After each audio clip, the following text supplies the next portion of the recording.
Hi, I'm Patrick. And I'm Liv. And this is the Mach-E vlog. Today, we're going to treat ourselves to a ride and drive in a Subaru Solterra. Woo! Let's go.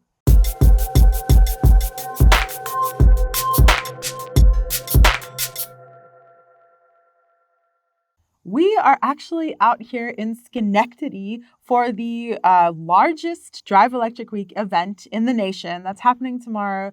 And one of the employees at Livingston Energy Group, which is one of the sponsors of this event, is lending us her Solterra.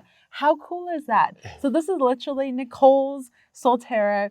She's letting us drive it for a few days. We're actually going to drive it to the event tomorrow. Yeah, she's out of town for the weekend, but was like, I'll leave this car so it can be displayed at the EV event. And we're like, can we make a video while we're at it? And she said, sure. Sure. Yeah. She came from a Jeep and then a Leaf, and she's super thrilled. Obviously, Schenectady, Albany, this whole area is super cold and snowy at times. She's had it since March. She's had it since March. And she's really loved it. She's getting great range. And we're going to jump in a minute. I just want to say, we have been super excited about this Subaru Solterra. We lived in Colorado for many years. I've owned two Subarus, a WRX and a Baja. All of our friends are excited that Subaru now has an EV. There are some caveats to it that, sort of keep us from our complete enthusiasm for it, but we're just excited to see it, give it an actual drive, and see how we like it. Yeah, and it's also super cool that this is someone's beloved car, and we got to hear Nicole's enthusiasm about it, because it may not be the vehicle for you, but getting to see the person that it is for is really cool, and she loves it. She's having a great time. And before we hop in, I have to say, happy birthday to Patrick! What? It's his birthday today. Ah! We can cut. No way, no way. All right, now we can drive. Let's go.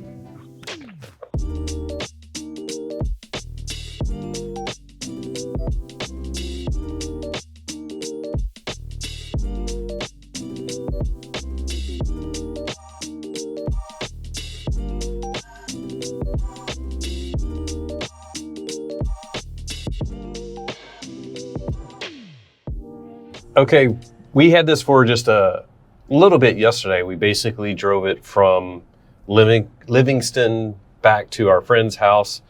Now we're a little bit away from that. We're going to just drive around a bit. We're going to go do lunch in a little. So we're just going to try it out. I didn't realize this was like a curvy road. So we're testing it on a curvy road. This video is sponsored by Viofo. If you don't know Viofo, they are a maker of dash cams like this one right here, the A139 Pro. We've been running that in our Mach-E. They are actually coming out with a brand new one, the A229 Pro. That one is special because it's 4K in the front, 2K in the rear. It's the first true Sony Sarvis 2 dual setup. So we're really excited to check that one out. There's going to be a lot of sales coming up on Viofo. So check the description so you can see all the information to save you a little bit of money on these Viofo dash cams. It's really pretty out here. We actually haven't been to Schenectady, Albany, whatever. I'm trying to show you guys a little bit of the scenery, but it's very wooded, very wet. And we don't have our normal dual camera setup because we're trying to travel light and didn't realize we'd be doing a car review. So we may not do front footage the whole time. And we may not do a lot of, we're not going to have time to do like a range test. This is the 1-lane tunnel. Yeah. A friend warned us about this. So it literally drops down to 1 lane and you have to honk. You have to honk, apparently. Yeah, we will. Let's see what the honk is like. And I'm going to get... Hey, that's a pretty nice horn. Wow, this looks like such an old tunnel. Yeah, that's interesting. So we've been here for a couple of days, but we've been doing our day job. And we're here for the Drive Electric Week. I'm going to just... Let's see how we do. And I stopped blocking his face. Ooh. So nice. It isn't like super powerful and fast for an EV, but it's 0 to 60 in about 6.5 seconds. Pretty decent. Felt very confident getting out. It is all-wheel drive, so that's one of the differences between the Solterra and the BZ4X. The Solterra only comes in all-wheel drive. BZ4X you can get front-wheel drive only. This has, I'll get some of the numbers out of the way. It has like 215 horsepower, about 249 pound-feet of torque. Range, I'm not even sure which model we have, but they're between 222 and 228 for the Solterra because of the all-wheel drive. It's just a different size wheels. I think it's 19-inch wheels, so it'd be 222. We literally are just like, let's just jump in. And compared to normal, we normally have like a press car. There's an old Mustang too, King Cobra. We normally have like a lot of the stats and everything from that they give to us when they. Or we have the Monroney, which is like the sales sheet. But in this case, it's literally someone's car. It's super cool because everyone is gathering EVs for this event. So Nicole volunteered her Solterra, and we get the opportunity to test it out, which we have been kind of chomping at the bit to do. Yeah, we really have. And it's so far, just our little quick drive, it drives very nice. We had a Lexus RZ 450E for a week that we got to test. And this is very similar to that. This, I think the suspension's a bit firmer. Doesn't, of course, have all the luxury or the premium stuff that the Lexus has. But the Lexus is about 20,000 more or 15,000 more, depending on trim level. So the Lexus was like 63. This starts at about 45, which there's a lot of competition still in that like 40-something thousand price range. I would definitely prefer this over the RZ 450E just because it's such a big price difference. I would too. And also I really liked driving it. Like Patrick said, we've only had it for a short time, so I just drove it around yesterday for a bit. And it definitely feels firmer than the Lexus 450 RZ. The Lexus RZ 450E. Like the steering feels firmer and the suspension feels firmer. And actually even the seats, they feel very supportive and firm, which I really like. I enjoy how it drives. And also, I personally was worried that the big console, this big center console here, are you testing? Yeah. Patrick's testing things, and I'll actually show you guys like while I'm talking. So I was worried that this big center console would be a problem, but it's actually not. And I think it's because there's such a big gap. So the console is short. So when I cross my leg on the other side, which I'll show you as well, it's actually not in the way. So it's quite, I don't know, like a little closed in to the driver, but it doesn't actually feel bad, does it? It doesn't feel bad, but it is like a lot of plastic here. And of course, as you could see in that footage, it's piano black, so there's a lot of fingerprints and stuff on it. Yeah. And I bet you can get like a carbon fiber cover for that or something that would, first of all, I get like some weird reflections as I'm driving from the sky. And then second of all, the fingerprints. And you can, of course, open it up, and then there's your wireless charger. But you might want this flat. So I totally agree with you. I would definitely put carbon fiber on there. Or even, to be honest, like sort of a gray wood, like just a ash gray. The ash gray. Yeah, that would look really good in here. I wasn't sure how I would like the driver's screen.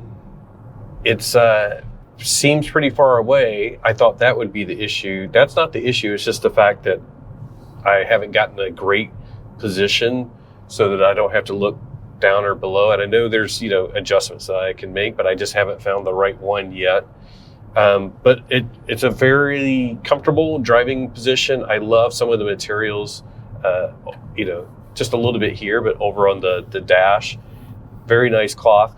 Our Mach-E, like the whole speaker front thing is like cloth as well. So I like the feel and the quality of the materials. The only negative really is that piano black. We're running Apple CarPlay, and even though it's not like a big giant vertical screen, it does fairly well, giving me like the different modes that I want to do in. So like if I want to like split things up, it's not the biggest of screens, but it is enough to sort of make me feel comfortable like using it in this mode. There's a new song or album, Summerwear Sound by Goldfish. Check them out. We love Goldfish. I'm going to just tap on. I agree with you. To jump in a titch, I agree with you. The screen is actually a really good size, and it's a good a good height as well as width, so it doesn't feel too bad.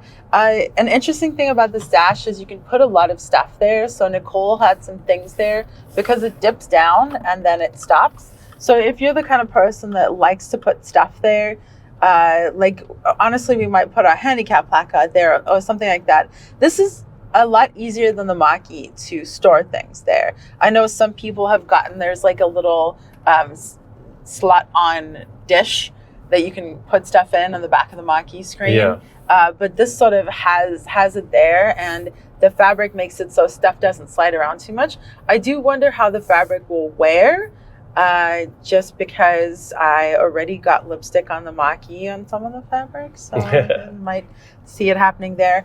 I personally found I did not like the instrument cluster like that, because like the speedometer is right where the wheel is, and it's so far away that you have to sort of go up and down to see where it is. And I don't want to adjust. Yeah. But I don't want to adjust my height based on seeing the instrument cluster.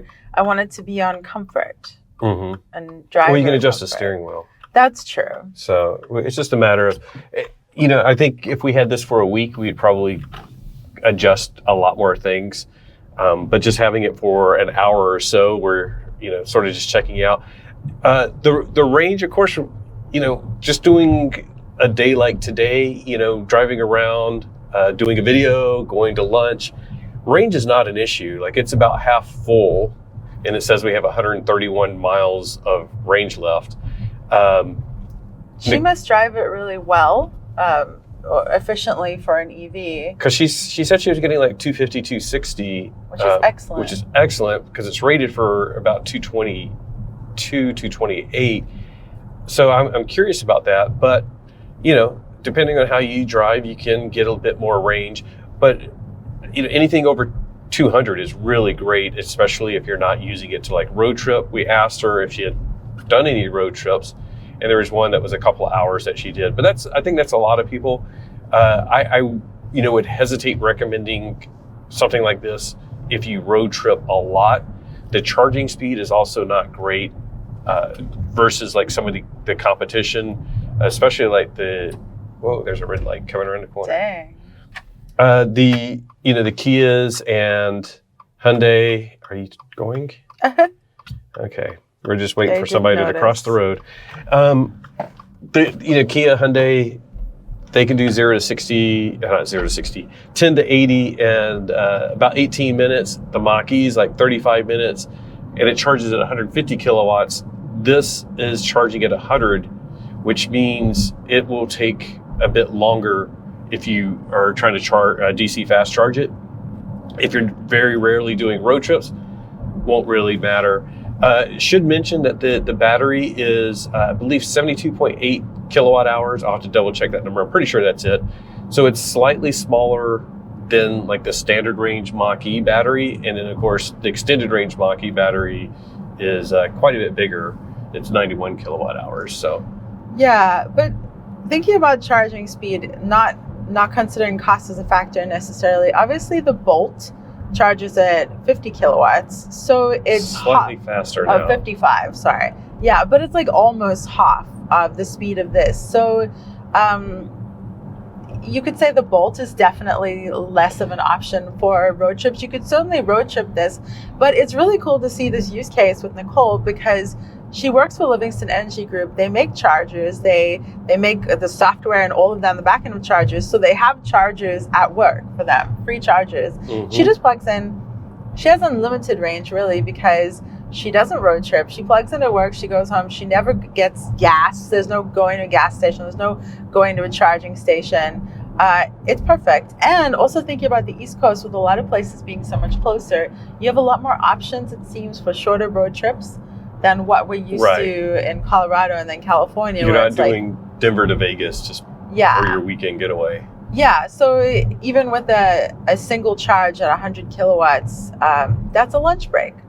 It rides really well, though. It isn't like a firm, like a sport suspension. It's just it's not as soft as the Lexus was.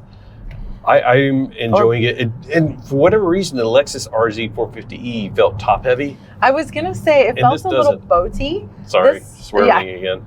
At least I'm not filming. I stopped filming because it got a little bumpy.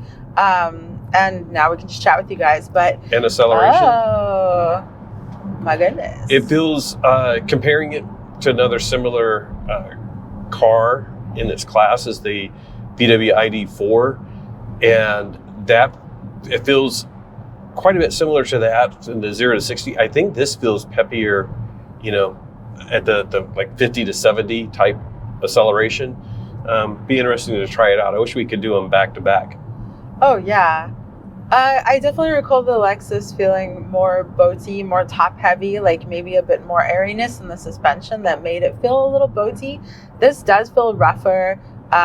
It doesn't feel rough. It feels stiffer. No, like the Kia V6 GT that we were in before, that felt really rough. This definitely just feels stiff, but nice. Like I'm surprised that I like the driving style so much. And a big thing for me is the pedal mapping, because I'm cross-legged. Like the adjustment between the accelerator and the brake, and I drive 2-pedal. So that's really nice in this car. Like I was braking very smoothly. And I'm in 2-pedal. Oh, you didn't even think about it. Yeah, and I like our car in 1-pedal, but I'm getting more used to just using 2-pedal because some cars really don't have a great 1-pedal mode. Speaking of which, the 2-pedal for this 1-pedal, 2-pedal, it's just a button. I do like. I'm curious. I tried to press the 360 camera button or the backup camera. I like the fact that there's a good combination of buttons. These are just like flat haptic buttons. Yeah. But everything else is like buttons. We have a knob that controls the gear shift. I think it's a good balance between using the touchscreen and having your buttons easily available. There are a lot of buttons on the steering wheel, which it's sort of like a common layout. Like I would figure it out in a little bit, but I'm still looking down because their driver's assistant stuff is on the right. A lot of cars I've been driving lately, it's on the left. So little things like that it may take you a minute to get used to, but it's a fairly easy layout to figure everything out. And we may try the driver's assistance stuff. Actually, can I implement it here?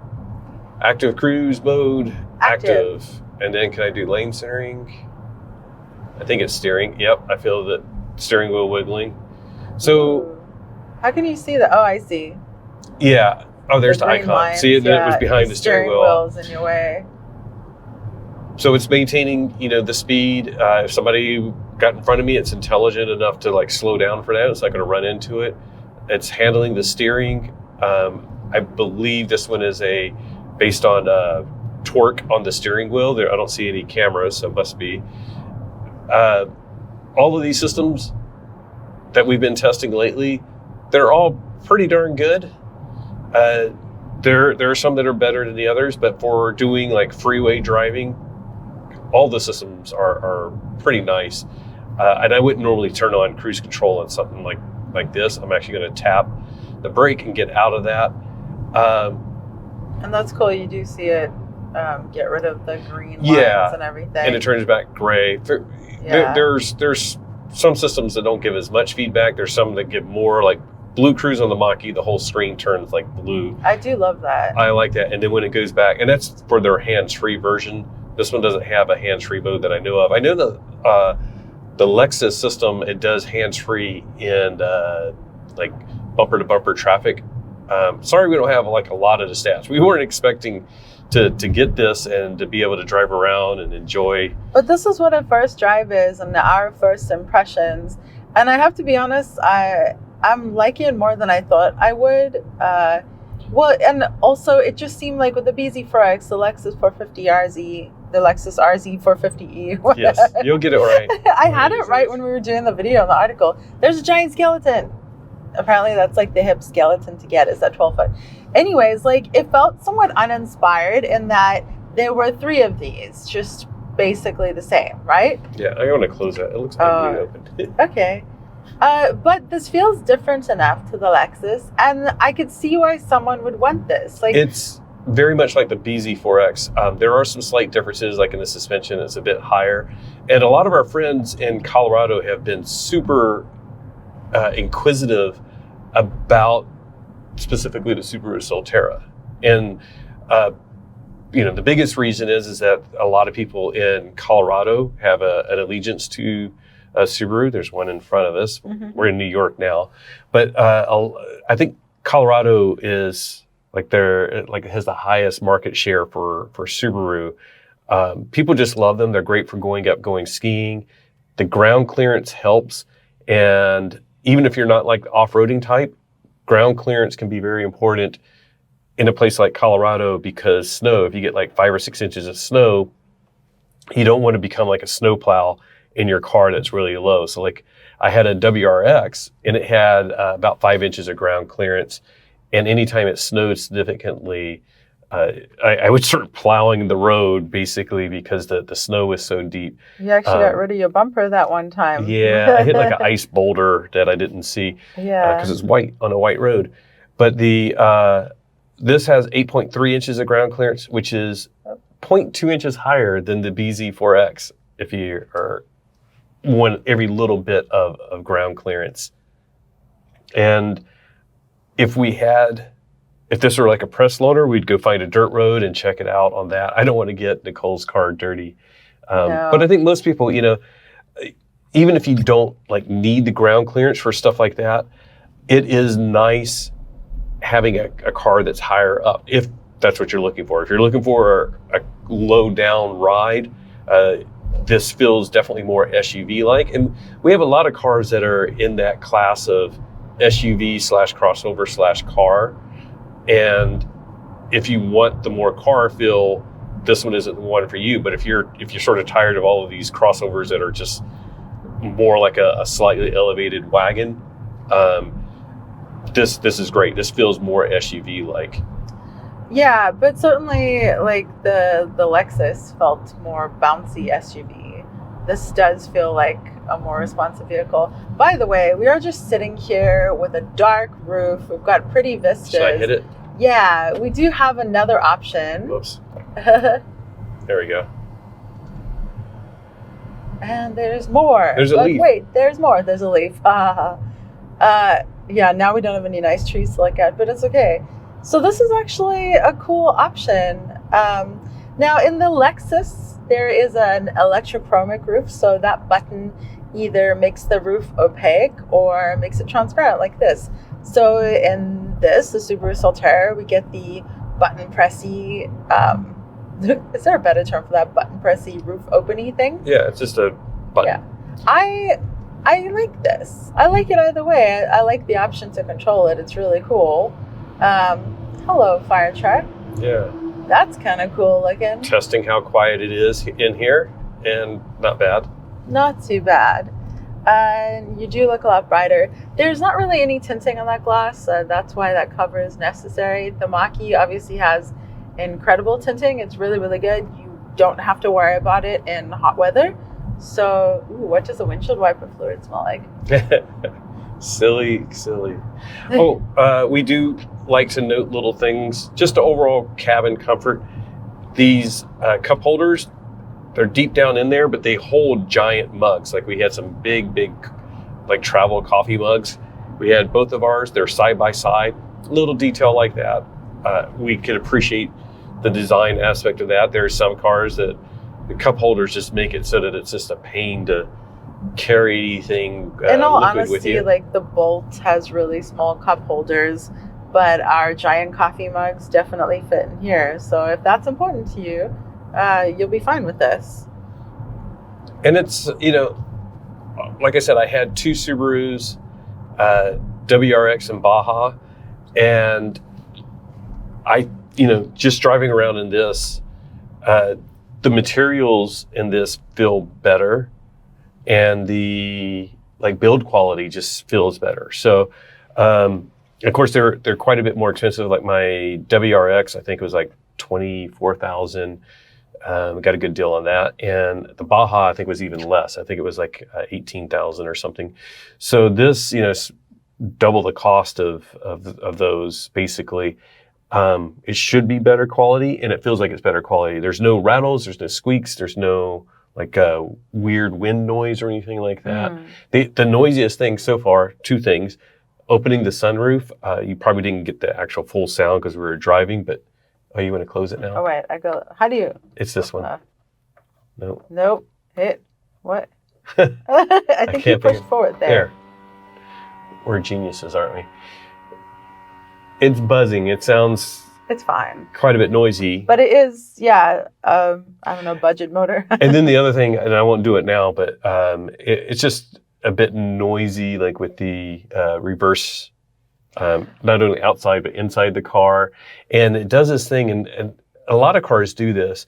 Like when you're in a double left turn lane and you turn your blinker on, the blind spot warning tends to activate if you're in the right left turn lane, because it thinks you're trying to turn into the car that's next to you, but they're also turning left. So you're sort of doing it in parallel, and it bugs me that it's like, it gives you that warning. It doesn't like really startle me anymore. I'm getting used to it, but I'm like, come on, like there's got to be a way to figure out like they're also moving left and I'm moving left. So it is very warny. Yeah. Or even when you were backing up and there was someone coming. The cross traffic alert. Yeah, it's like a lot of warnings, necessary warnings, but like very notable. Yeah, and that one I don't mind at all. But it tends to make me like keep it in park until I look and make sure, and then I think it's good, and then I hit reverse because the warnings are so prominent that it can be a bit disturbing and noisy and distracting. Well, not distracting. You want it to distract you. Like, you do. What else? First impressions. Going over little potholes and things. Again, I'll hit that one. Ooh, sorry, Nicole. Little pothole. Ride quality, I think, is really good. And part of that is like you lift the car up, you have a little bit more suspension travel. It absorbs all of these really well. So if you want a nice driving EV and you can deal with the range and charging that we mentioned, pretty nice. Well, and like I said, the range is unlimited if you don't road trip that much, because you're going to be charging at home, or if you're in this use case where you're charging at work, you're charging at work. It doesn't matter if it's within the scope of the range that you use every day, which as long as it's under 200 miles, fine. And if you don't have charging at home, it could also be an issue because like if you had for example, an EV6, and you have to charge like once a week, it could be a significant difference when you're like, let me just pop in, I'm going to charge for 15 minutes and then be on my way, versus if you're charging this one once a week and you're going to be there for an hour potentially. So yeah, the EV6 is based on an 800 volt charging system. It's super fast. This is 400 volt. 400, yeah. So it's much slower. So yeah, it really depends on your use case. But out here, inclement weather, you want a higher ride height to be able to deal with unknowns under the snow, whatever. Really helpful. This is a good potential. Also, stuff that Nicole told us, her son was hanging out because they were going on a family trip, which is why we get to ride in this. He was very tall, 6 something, right? 6'2"? 6'2". Yeah, and so she mentioned that 4 tall teenagers fit in the back. Front and back. And back, yeah. So very, very tall teenager. We saw him sit in the back. We do need to sit in the back and see how it feels as well, though. But he looked pretty comfortable. Yep. And it's definitely fulfilling everything that she wants, which is whole a bunch of giant teenagers, handle the weather in Albany. She had it since March of 2023, so she's had it for some rough weather and then the summer, so I think she's prepared for the next winter. And by the way, I don't know how far we've gone so far, a few miles, but we're averaging I just dropped down. We were averaging 5.0 miles per kilowatt hour. Wow, even 4.9 now. 4.9 is good. And we're not doing super fast speeds, but that's still pretty good. And I think that's one of the things that a lot of people just assume this car isn't that efficient. It's not that it's that inefficient. It's the battery is a relatively small battery. 5.0 again. 5.0 again. And did I put one pedal on? Okay. I can see there it. We go. Is that a green bar above it? You adding the regen back in? Oh, that's just efficiency. Like if I go and floor it a bunch, that bar will Oh, disappear. okay. But you can see the icon for one pedal. Oh, no, it went away now. Yeah, because there's no energy at all being exchanged. Or no, because I'm at a complete stop. 5.1. 5.1. So decent efficiency. We've tried the sound system. Sound system sounds really great. Yeah, Harman Kardon. Yeah, Harman Kardon. There's always those fancy brands. Yeah, and like I think they have different levels, right? So, and I'm pretty overall happy with it. I've had friends ask about it, and I've given recommendations or non-recommendations based on just reading the information about it. Now I feel more confident in recommending this for people with the caveats of, be aware of what 100 kilowatt charging means, and be aware of what 228 miles of range means. And if they can deal with that, then fine. A friend of mine bought one. He lives in Northern California in the mountains toward Lake Tahoe, and has loved it. And it's like they have their road trip car that's actually a hybrid, but they, for him commuting back and forth, I think it's like 20 miles each way. Like it's been fantastic. The ground clearance works. They wanted to switch to an EV, and the fact that they can get one with a little bit more ground clearance.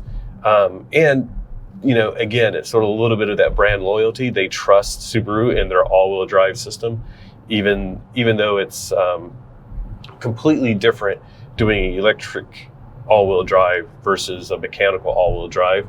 They have that trust that it's going to be good. So I can wholeheartedly recommend this if you can live with those two limitations. There is other competition, ID4 that gets the full tax credit, the Mach-E, which we love ours, and we have the GT Performance Edition, which is not anywhere comparable with this in price or performance. But a Mach-E Select Standard Range is somewhat comparable to this, and you can get one about the same price, and it gets mid 200s range as well. The all-wheel drive gets less than this, so depending on what you're looking for, but it does charge faster. So compare those stats and test drive them all. That's always our biggest recommendation, is if you can, test drive them all. It used to be very hard to find vehicles or EVs to test drive. It's way easier now. There's more deals being made. They're cooking a bunch of is that what they're chicken doing? And stuff. They're cooking? I saw fires. So this is our first time in this area. We're on our way to Albany. So we were in Schenectady, and Albany's 40 minutes away or so. Half an hour. 30 minutes. Yeah, our drive is 30 minutes. So that's giving us a warning, we need to wrap it up because we're almost to Albany.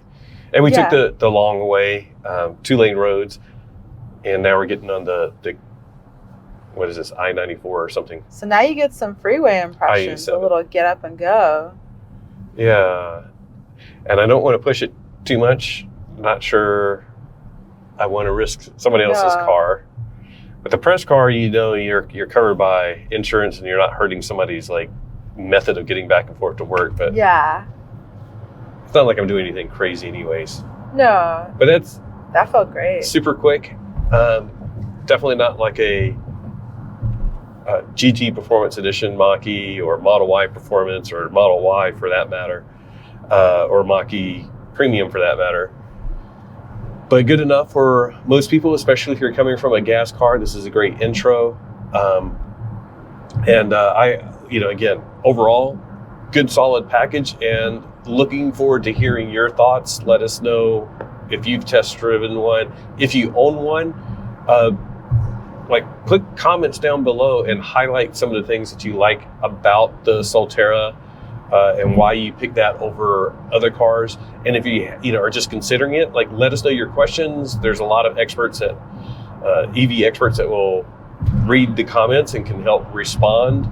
And what questions you have about it, what you're comparing it to, and if you chose something else, including the Mach-E, why did you choose that over this? So we want to hear all of that.